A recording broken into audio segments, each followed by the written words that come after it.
Hey everyone, this is Bear from Bear's Workshop. In this episode, we're going to go over a very quick, simple shower install for the outside by the pool. Now, before we do that, I do want to show you my new haircut. This is my quarantine haircut. The wife and I were watching Netflix, binge watching The Last Kingdom, and she really liked Uhtred's hair. So this is what I got. One note on this shower, we did not do a drain on it. We do have the travertine where the shower is. It does drain towards the floor drain, and it just kind of goes out into the yard. So you got to keep that in mind. This is a simple cold water only outside shower. So let's take a look.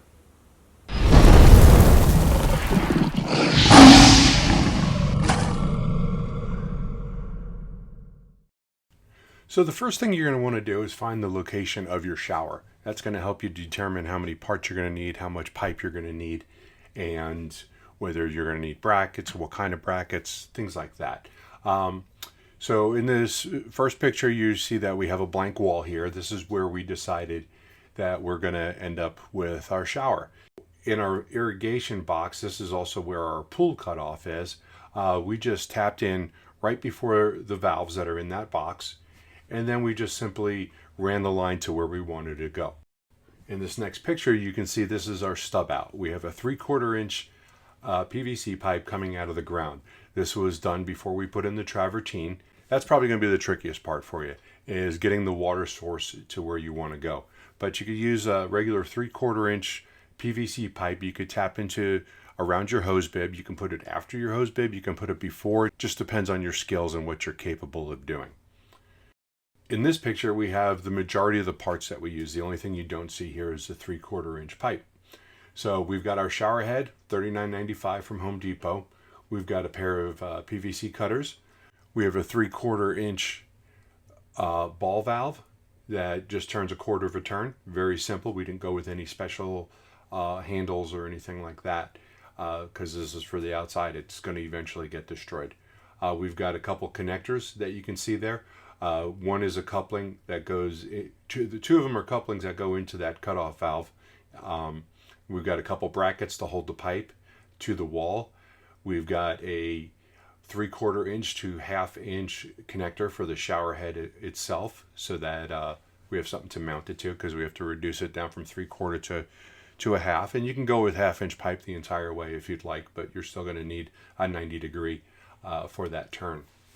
In this next picture, you can see in a large picture of the fittings that are going in to the ball valve. Remember to always use the plumber's tape on every piece that you're screwing in together. Otherwise, you will get leaks. Maybe not right away, but you'll eventually get them.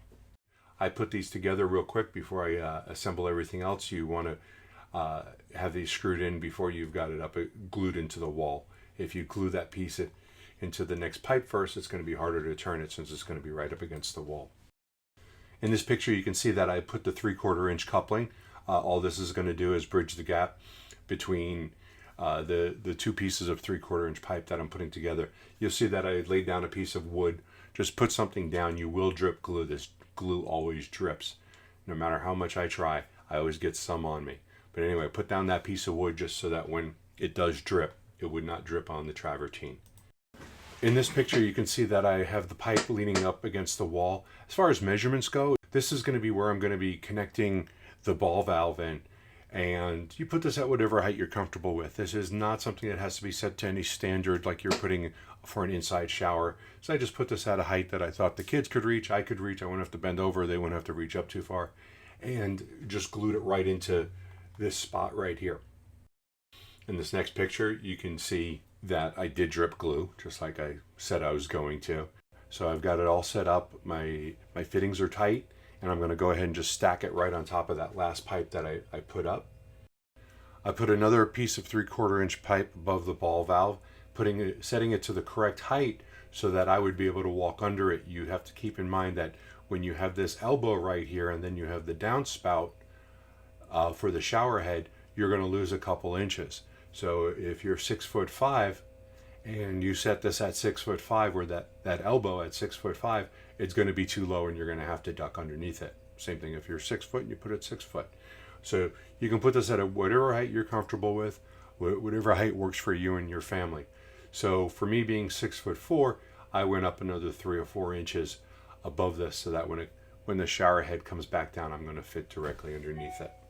As you can see, it's kind of crooked. So our next step on this was to drill a couple holes in the concrete. I used a hammer drill. You can see in this photo where the brackets are. I lined everything up. I drilled the holes. Just put in some anchors. Okay, in the last picture you can see that I now have it bracketed in and the pipe is upright, and now we're ready for the shower head. So in this last picture here, you can see the shower head is installed and everything is good to go. Now all we got to do is test it out.